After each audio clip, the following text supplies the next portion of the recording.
நம்ம வந்து இந்த FTP தமிழ் நேயர்களுக்கு வணக்கம். இன்று நம்முடன் சினிமா பத்திரிகையாளர் திரு கோடங்கி அப்ரஹாம் நம்ம நினைச்சிருக்காரு. வணக்கம் சார். வணக்கம் சார். லியோ திரைப்படம் எல்லாரும் பெரிதாக எதிர்பார்க்கப்பட்ட ஒரு திரைப்படம் வந்து 6 மாதம் கழிச்சு இப்போ ரிலீஸே ஆயிருக்கு. ஒரு கலவையான விமர்சனங்கள் நிறைய அந்த படத்துக்கு வந்திருக்கு. ஸோ நீங்கள் வந்து ஃபஸ்ட்டு லியோ பற்றி உங்கள் பார்வை என்ன சார்? ஆனால் எல்லாரும் எதிர்பார்த்தாங்க. பெரிய நம்ம வந்து இந்த படம் வருவதற்கு முன்பாகவே நிறைய இடங்கள்ல பேசும்போது சொன்ன ஒரு விஷயம், படத்துக்கு ரொம்ப ஹைப் பண்ணாதீங்க, ரொம்ப ஒரு பெரிய லெவல்ல அதை தூக்கி வச்சு பேசிடாதீங்க. ஏன்னா எந்த படமா லியோன்னு சொல்லலாம், எல்லா படங்கள் வரும்போதும், பிரபல படங்கள் வரும்போதும், பெரிய படங்கள் வரும்போதும் இந்த வார்த்தையை சொல்லுவேன். ஒரேடியா தூக்கிடாதீங்கப்பா. சமயத்துல ஆடியன்ஸ் பார்த்தானா ஒரே ஷோல கவுத்து விட்டுருவாங்க. படம் நல்லா இருந்தா கொண்டாடுவான், நல்லா இல்லைன்னா ஒரே ஷோ. நீங்களும் நானும் தூக்கி புடுக்கவே முடியாது. என்ன முட்டு கொடுத்தாலும் நிக்காது, விழுந்துரும்.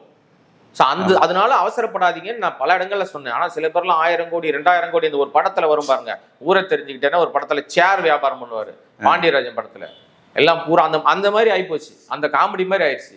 ஸோ அப்படி இருந்தது. ஆனா நம்ம படம் பார்த்தோம், அந்த 9 மணி காட்சி நம்ம பார்த்தோம்.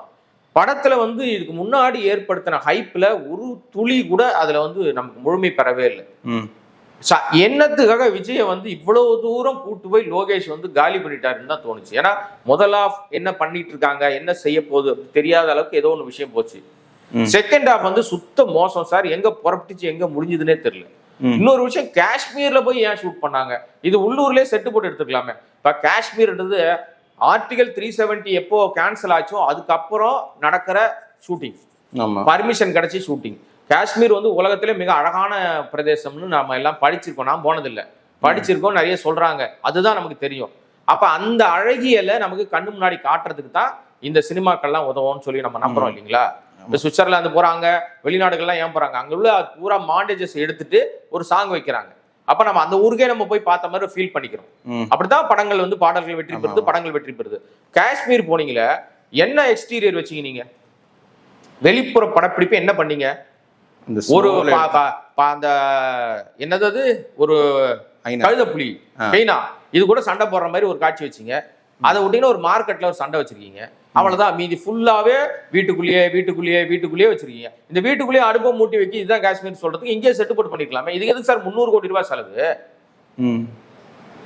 லோகேஷ் உடைய திட்டமிடுதல் என்னன்றதே புரிஞ்சுக்க முடியல. ஏன்னா அவர் ஒரு பெரிய இயக்குனரா அவரை வந்து கட்டமைச்சிட்டாங்க. அவர் பெரிய இயக்குனர்லாம் கிடையாது. இல்ல, அவரே அந்த கட்டமைப்பு இந்த எல்சியூன்றத ஒரு கான்செப்ட், அதெல்லாம் அது தண்டம் சார், வேஸ்ட். நான் என்ன கேட்க வரேன்னா, நீங்க எதை பார்த்து காப்பி அடிச்சீங்கன்னே தெரியல. இன்னைக்கு இணையத்தை திறந்து பாருங்க சார், நேத்துல இருந்து 2 வீடியோ ட்ரெண்ட் ஆயிட்டு இருக்கு, பயங்கரமா ட்ரெண்ட் ஆகுது. அந்த 2 வீடியோல ஒரு வீடியோ இங்க ஆதவன் பேசின வீடியோ, சிக்காகோல ஒரு தியேட்டர்ல முதல் நாள் காட்சி பார்க்க போனேன், லியோவை நிப்பாட்டுங்கடா நீ ஷோ பண்றா அப்படின்னு சொல்லி அவன் சொன்னான்ட்டு அவன் பேசின வீடியோ பயங்கர வைரலா போகுது இணையத்தை திறந்தா. இன்னொரு வீடியோ என்னன்னா, ஜெகபதி பாபு வந்து ஒரு சின்ன ஒரு சீன் அப்படியே எதுனா சாண்டியும் நம்ம மிஷ்கினும் முதல் காட்சி இருக்குல்ல லியோல, ஒரு காஃபி ஷாப்புக்குள்ள போயிட்டு காஃபி கேட்கறது, அந்த பொண்ணை பிடிச்சிக்கிறது, அப்புறம் அதுல துப்பாக்கி எடுக்கிறது, மிரட்டுறது, இவர் பட்டு போட்டு சுட்டுறது. இதை பார்த்து நம்ம பரவாயில்லையே மிஷ்கின் வந்து நான் மிஷ்கின் டிராவல் ஆவார்னு பார்த்தேன். இந்த காட்சி நம்ம மைண்ட்ல இருக்குல்ல, நீங்க கட் பண்ணீங்கன்னா இதே காட்சி வந்து அந்த தெலுங்கு படம் எத்தனையோ வருஷத்துக்கு முன்னாடி அந்த தெலுங்கு படத்துல இருக்கு சார். அப்ப இதை பார்த்துதான் நீங்க உருவுனீங்கன்னா அப்புறம் எதுக்கு 300 கோடி ரூபாய் உங்களுக்கு செலவு? 16 அசிஸ்டன்ட், 2 அசோசியேட் இயக்குநர்கள், லோகேஷ், இதுல எல்சியு, எதுக்கு காட்சியில? இது வேற ஹிஸ்டரி ஆஃப் வயலன்ஸ் நீங்க வந்து ரீமேக் ரைட்ஸ் வாங்கி வச்சிருக்கீங்க, சொந்தமா சுயமா உங்களுக்கு புத்தியே கிடையாதா? நம்ம வந்து வார்த்தைகளை கவனமா தான் சார் பிரயோகப்படுத்துறோம், ஆதங்கத்துல பேசுறோம். ஏன்னா விஜய் வந்து ஒரு மிகப்பெரிய நடிகர் சார், உச்ச நடிகர். அவரை நம்பி இருக்கிற ஃபாலோவர்ஸ் கோடிக்கணக்கான பேர் இருக்காங்க. அவங்க எல்லாரும் ஃபெடப் ஆயிருக்காங்களே. இப்ப சரி என்ன இருந்தாலும் தலைவன் வேற வழி இல்லைன்னு முட்டு கொடுத்துட்டு இருக்காங்க. அவங்களுக்கு உண்மை தெரியுது. எனக்கு தெரிஞ்ச நிறைய ரசிகர்கள் வந்து, அண்ணே நீங்க பேசதான் கரெக்ட் தான், ஆனா என்ன பண்ண முடியும், வேற வழியில உங்களுக்கு திட்ட தான் செய்வோம், நாங்க விஜய் திட்டினா நாங்க திட்டுவோம் உங்களை திரும்பி அப்படின்னு சொல்லிட்டே திட்டுறாங்க. நாம வந்து தப்புன்னு எதை சொல்றோம்னா விஜய குறை சொல்லல. ஏன்னா இதுல வந்து விஜய் எங்க கோட்டை விட்டுருக்காருன்னா, அவரை விஜய் கிட்ட வந்து கதை சொல்லி மேக்கப் பண்ணிருப்பார் லோகேஷ். நான் அப்படி பண்ணிடுறேன், காஷ்மீர்ல எடுக்கிறோம், நம்ம இப்படி எடுக்கிறோம், நீங்க இன்னும் வாக்கம் அது வாக்கம். ஒரு முழுமை பெறாத திரைக்கதை சார். கதையும் சுத்தமா இல்ல, திரைக்கதையில ஓட்டனா அப்படி ஒரு பல ஓட்டைகள், எங்கேயுமே ஃபுல்ஃபில் பண்ண முடியாத ஒரு விஷயங்கள். இவ்வளவு ஸ்டார் காஸ்ட் இருந்தோம், மிகப்பெரிய ப்ரொடியூசர் கிடைச்சோம், ஸ்டார் காஸ்ட் வச்சிருந்தோம், ஒரு முழுமையான கதையை கொண்டு வர முடியலன்னா நீங்க இயக்குனர் அப்படின்னு சொல்றதுல உங்களுக்கு அர்த்தமே கிடையாது. ஓகே. இதுல வந்து இந்த படம் ரிலீஸ் ஆன அப்புறம் இப்போ நம்ம கலெக்ஷன் பத்தி ஆளாளுக்கு அப்டேட் பண்ணாங்க. ஒரு 3 நாள் 140 கோடிலாம் அப்டேட் அதெல்லாம் எந்த அளவுக்கு சார் உண்மை? ஒரு ஆக்சுவலா என்னன்னா, நான் எப்பவுமே எல்லா இடங்களையும் சொல்றது என்னன்னா, எந்த படம் வந்தாலும் அந்த படத்தை தயாரிச்ச தயாரிப்பாளர் சொல்றதுதான் உண்மை. மத்த யார் என்ன பேசணும் நம்பாதீங்கன்னு சொல்லுவேன். இந்த தயாரிப்பாளரே சொல்றாரு முதல் நாள் கலெக்ஷன் 148.5 கோடின்னாரு. அதை நம்பித்தான் ஆகணும்னு ஒரு சூழல் இருந்தாலும் கலை யதார்த்தம்னு ஒண்ணு இருக்கும்ல. நமக்கே தெரியும். என் நண்பர் வந்து யூஎஸ்ல இருக்காரு. இப்ப அவர் இங்க நம்மள மாதிரி ஜேர்னலிஸ்ட் தான், அவர் பத்திரிகையாளர் தான். அவர் யூஎஸ் போயிருக்காரு வேற ஒரு வேலையா. நமக்கு 19 படம் பார்த்தா அவர் 18ஆம் தேதி சாயந்தரமே பார்த்துட்டாரு. ரீகல் தியேட்டர்னு ஒரு தியேட்டர் இருக்காங்க, அங்கதான் பார்த்தாரு அவரு. அதுல 50 மொத்தமே 50 பேர் தான் உட்காந்து படம் பார்த்திருக்காங்க முதல் ஷோலயே. சரிங்களா? இங்க என்ன உருட்டுனாங்க படம் ரிலீஸ்க்கு முன்னாடினா, யூஎஸ் யூகே எல்லாம் பாத்தீங்கன்னா அட்வான்ஸ் புக்கிங்ல தியேட்டர் ரொம்ப வழிஞ்சுதுனாங்க. இவர் முதல் நாள் ரீகல் தியேட்டர்ல 250 சீட் என்னமோ இருக்கு. அதுல தியேட்டர்ல 50 பேர் தான் உட்காந்துருக்காங்க. அதுவும் தமிழ் தெலுங்கு பீப்புள் தான் உட்காந்துருக்காங்க. அவர் பார்த்த உடனே எனக்கு வந்து அந்த போட்டோ ஆதாரத்தோட அனுப்பிச்சிட்டாரு. அந்த தியேட்டரோட சூழல், சீட்டிங் கெப்பாசிட்டி, எவ்வளவு பேர் உட்காந்துருக்காங்களா போட்டோவோட அனுப்பிச்சிட்டாரு. அதை நீங்க அதிகாரப்பூர்வம் அந்த ஆதாரத்தை நம்புவீங்களா, சோசியல் மீடியால கலைப்பு போறதை நம்புவீங்களா? சோ இது முதல் நாள் கலெக்ஷன். முதல் நாள்ல அவர் சொல்ற விஷயம். ஆனா இவர் என்ன சொல்றாருன்னா, இவருடைய டார்கெட் சார் இன்னைக்கு வந்து அவருக்கு நெருக்கடி இருக்கு. தயாரிப்பாளருக்கு மிகப்பெரிய நெருக்கடியில் இருக்காரு. இந்த படத்தின் மூலமாக அடுத்த கட்டத்தை நோக்கி ஓடுறாரு விஜய். ஏன்னா இந்த படம் அதுக்கப்புறம் 68 முடிஞ்ச உடனே ஒரு அரசியலுக்கு போறன்ற மாதிரி ஒரு சூழலை ஏற்படுத்தி வச்சிருக்காங்க. இப்ப இந்த படம் ஜெயிச்சதும் கட்டாயம் காட்டி ஆகணும். நீங்க பாருங்க, இன்னும் 2 நாள்ல நாங்க ஜெயிலரை பீட் பண்ணிட்டோம், ஜவானை பீட் பண்ணிட்டோம்னு ஒரு கும்பல் கிளம்போம். ஒண்ணுமே பண்ண முடியாது. நீங்க கலை யதார்த்தம் தெளிவா தெரியும். இன்னைக்கு நிலைமை இன்னைக்கு என்ன சார், 19க்கு அப்புறம் இன்னைக்கு 22 சார் தேதி. எத்தனை நாள்? 4 நாள் ஆயிருக்கு. 4 நாள்ல யூஎஸ் ஃபுல்லாவே 200 சீட்டு 250 சீட் எல்லாம் 50 சீட்டா குறைச்சிட்டாங்க. ஸ்கிரீன் சின்ன ஸ்கிரீன் ஆயிடுச்சு. நீங்க வந்து நேத்துக்கு வந்து மலேசியால நேத்து மலேசியால பினாங்ல தியேட்டர்ல படம் போட்டிருக்கான். ஆனா பக்கத்துல தேவாவோட நிகழ்ச்சி நடந்திருக்கு. இசையமைப்பாளர் தேவா எல்லாரும் அங்க போயிட்டு இருக்காங்க. தியேட்டர் காலியா இருந்திருக்கு.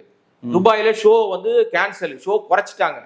இதெல்லாம் நாம கற்பனையில சொல்ல, அங்க இருக்க நண்பர்கள் எல்லாம் ஆதாரத்தோட அனுப்பி இருக்கிற விஷயங்கள் நம்ம சொல்றோம். நமக்கு படம் நல்லா இருந்தா கொண்டாடி இருப்போம்.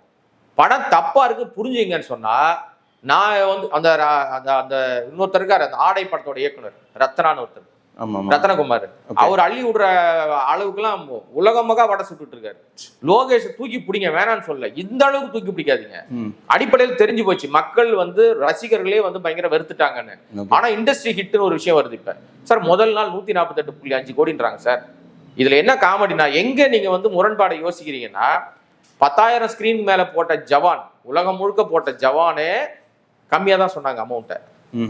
ஆனா நீங்க என்ன பண்ணிருக்கீங்க இங்கன்னா, உங்களுக்கு வந்து உங்க ஸ்கிரீனும் கம்மி, தியேட்டர்ஸும் கம்மி, ஆனா கலெக்ஷன் மட்டும் எகிரிடுச்சு. எப்படி? சீட்டிங் கெப்பாசிட்டி சார் ஒரு 300 பேர் பார்த்தாங்க அப்படின்னா அதுக்கு ஒரு தொகை இருக்கும் சார். 250 பேர் பார்த்தவன் 300 பேர் பார்த்ததை விட அதிகமான விலை கொடுத்து பார்த்துருப்பானா? ஓகே, அடிப்படையிலே தப்பா இருக்குல்ல சார். இதை சொன்னா நீங்க வந்து ஏதோ டீகோட் பண்ணி வேணும்னே விஜய் படத்தை காலி பண்றீங்கன்னா இது என்ன புரியல, அந்த கான்செப்டே புரியல. நிச்சயமா சொல்றேன், இந்த விக்ரம் படத்தை பீட் பண்ணாலே பெருசுங்க. அதுதான் இன்னைக்கு இருக்கும் கலை யதார்த்தம் நிஜம். அள்ளி விடுறவங்க 1000 விடுவாங்க, 1000 கோடி தாண்டிச்சு 2000 கோடி தாண்டிச்சு என்ன வேணா சொல்லிட்டு போட்டோம். ஆனால் உண்மை தயாரிப்பாளருக்கும் தெரியும், விஜய்க்கும் தெரியும். அது தெரிஞ்ச படத்தோட ரிசல்ட் தெரிஞ்சதுனால்தான் ஆடியோ லான்ச் வைக்கல, துபாயில நடத்ததா சொன்ன எந்த நிகழ்ச்சி நடக்கல. ஏன்னா இதுக்கு மேல இந்த படத்தை தூக்கி பிடிக்க வேண்டிய அவசியம் இல்லைன்னு முடிவு பண்ணிட்டாங்க.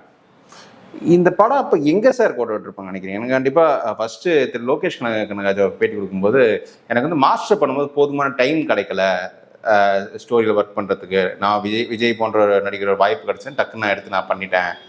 ஆனா இதுல வந்து எனக்கு போதுமான டைம் இருக்கு, இப்ப நான் பண்ணும்போது கரெக்டா சிறப்பா செய்வேன் அப்படின்ற மாதிரி இருந்துச்சு. நீங்க மாஸ்டர் தொடர்ந்து வந்த விக்ரம்லும் லோகேஷ் கனகராஜ் ரைட்டிங் கெப்பாசிட்டி சூப்பரா இருக்கும்.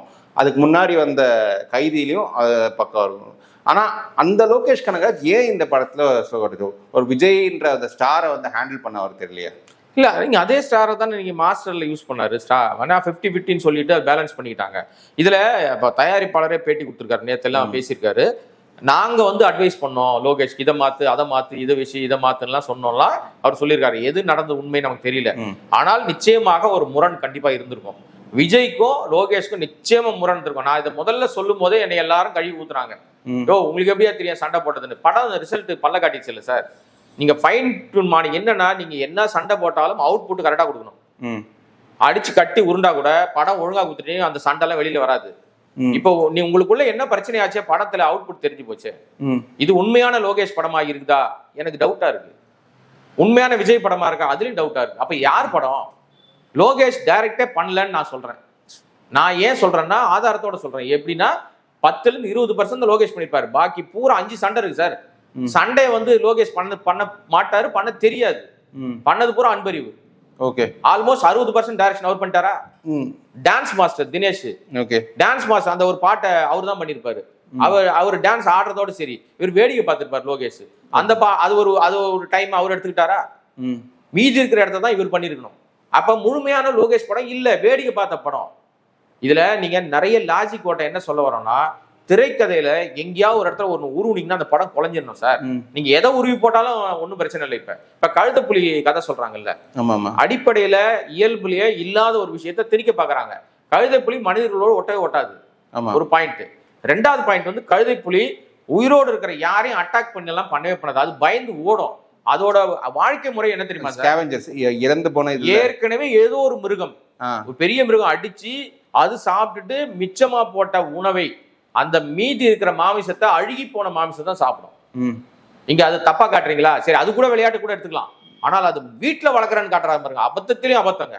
இன்னொரு விஷயம் என்னன்னா, அங்கதான் இன்னொரு காட்சி வைக்கிறாங்க, ஒரு ஆந்தைய புடிச்சு, எங்கடா புடிச்சு வந்தீங்க ஆந்தைய, ஆஸ்திரேலியா ஆந்தைன்றீங்க டை அப்படின்னு சொல்லி. நம்ம ஜிவிஎம் இருக்காருல்ல, அவர் வந்து அவர் யாருன்னே தெரியல, ஒரு போலீஸ் ஆபீசரா ஃபாரஸ்ட் ஆபீசரா என்ன பண்றாருன்னு தெரியாது, என்னவோ பண்ணிட்டு இருக்காரு. அந்த அவர் சொல்றாரு ஆந்தைக்கே அந்த மாதிரி சொல்றவரு கழுதைப்புலியை இவர் காப்பாற்றணும்னு வீட்டுல வளர்க்க அனுமதி கொடுத்துருவாரா? அரசாங்கம் வேடிக்கை பார்த்துருமா? ரெண்டாவது, இவங்க வாழறது வந்து சிம்லா, காஷ்மீர் கிட்ட. காஷ்மீர்ல நினைச்சவனே 40 காரை உள்ள கொண்டு போய் சேர்த்துட முடியுமா? இங்க இருந்து கிளம்பி போறது நம்ம வர்றது ஒரு காட்சி சார். ஒரு காட்சி உருவாகுது தொடங்குதுன்னா அந்த காட்சியோட அதோட ஜஸ்டிபிகேஷனை கிளைமேக்ஸ்லயோ ப்ரீ கிளைமேக்ஸ்லயோ வைக்கணும். அப்பதான் அது முழுமை பெறும். ஒண்ணும் இல்லை, சாண்டியோட கதாபாத்திரம், மிஷ்கின் கதாபாத்திரம் அங்க ஏன் சிம்லாக்கு வந்தாங்க, ஏதாவது தகவல் இருக்கா? கிடையாது, ஒரு போன் தான், அதுலயும் முழுமை இல்லை. அதுக்கப்புறம் காசு இல்லடா விட்டவொடனே இவங்க திருடுறாங்க, வண்டியை மடக்கி அடிக்கிறாங்க, திருடுறாங்க. அதுக்கப்புறம் இங்க உள்ள வராங்க, உள்ள வந்தவொடனே சுட்டுறாரு, 5 பேரை தகட்டு மணி சுட்டு கொண்டுறாரா. அந்த கோர்ட்டு சீன் அவ்வளவு அபத்தம். சின்ன பசங்க கூட இன்னைக்கு ஷார்ட் பிலிம் எடுக்கிறவங்க கூட நீட்டா எடுக்கிறான் சார். எடுத்த உடனே ஒரு விஷயம் நடந்து முடிஞ்ச உடனே உனக்கு வீரதீர செயலுக்கான விருது கொடுக்குறாங்க, உன்னை விடுதலை பண்ணிடுறாங்க. 5 பேரை சுட்டு கொண்டுறாராம், ஆனா விடுதலை பண்ணிடுறாங்களாம். துப்பாக்கி சுடுறதுக்கு பயிற்சி வேற கொடுக்குறாங்க. துப்பாக்கி சுடுறாரா செக் பண்ணுங்கன்ட்டு. ஆனா அவர் நல்லா சுடுறாருன்னா பின்புலம் விசாரிக்க மாட்டாங்களா? எப்பறம் அவனுக்கு ஒரு சாமானியன், சாதாரண ஒரு பார்த்திபன், ஒரு காபி ஷாப் நடத்துறவன் துப்பாக்கியை வந்து குறிப்பாத்து எப்படா சுட முடியுது? பயிற்சியில கூட செய்ய முடியல அந்த வேலையை. அப்ப இவனுக்கு ஏதோ பின்புலம் இருக்கு, விசாரிக்க மாட்டாங்களா? அவ்வளவு மங்குனிகளா இருக்காங்க. கதை சொல்றேன்னா நம்புற மாதிரி சொல்லணும் சார். கற்பனையை கூட நம்புற மாதிரி, பொய்யை கூட நம்புற மாதிரி சொன்னாதான் நம்புவாங்க. நீங்க ஆடியன்ஸ் எங்க தெரியுமா நீங்க படத்தை வந்து ஜெயிக்க வைப்பான், அந்த ஹீரோ மாதிரியே தன்னை பொருத்தி பார்ப்பான். ஆமா, புரியுதுங்களா? பாடல் காட்சியில நம்மள மாதிரியே அங்கதான் நம்ம இருக்கிற மாதிரியே நினைப்பான். சண்டை காட்சியில நம்ம இருந்து பறந்து அடிக்கிற மாதிரி பார்ப்பான். ரொமான்ஸ்ல அப்படி பார்ப்பான். இந்த மாதிரி இடங்கள் எல்லா இடங்களையும் மிஸ் பண்ணிருக்காரு லோகேஷ். சீட் பண்றதுலயும் எவ்வளவு அபத்தம் பண்ண முடியுமோ அவ்வளவு அபத்தம் பண்ணிருக்காரு. விஜய் ஏன் அந்த மாதிரி ஒரு லுக் கொடுத்தாங்க? விஜய் எவ்வளவு அழகா இருப்பாரு. 40 வயசு ஆளை காமிக்கணும்னு அப்படிதான் காட்டணுமா? வாரிசுல பார்த்து வாரிசுல அவளை எங்க கேவலமா இருக்கு சார் அந்த லுக்கு. நரைச்சி போன முடி, மண்டை நிறைய முடி தொங்கிட்டு இருக்கிறது. ஒரு படம் வரைஞ்ச உடனே ஆள் அடையாளம் கண்டுபிடிச்சிடறாங்களாம்.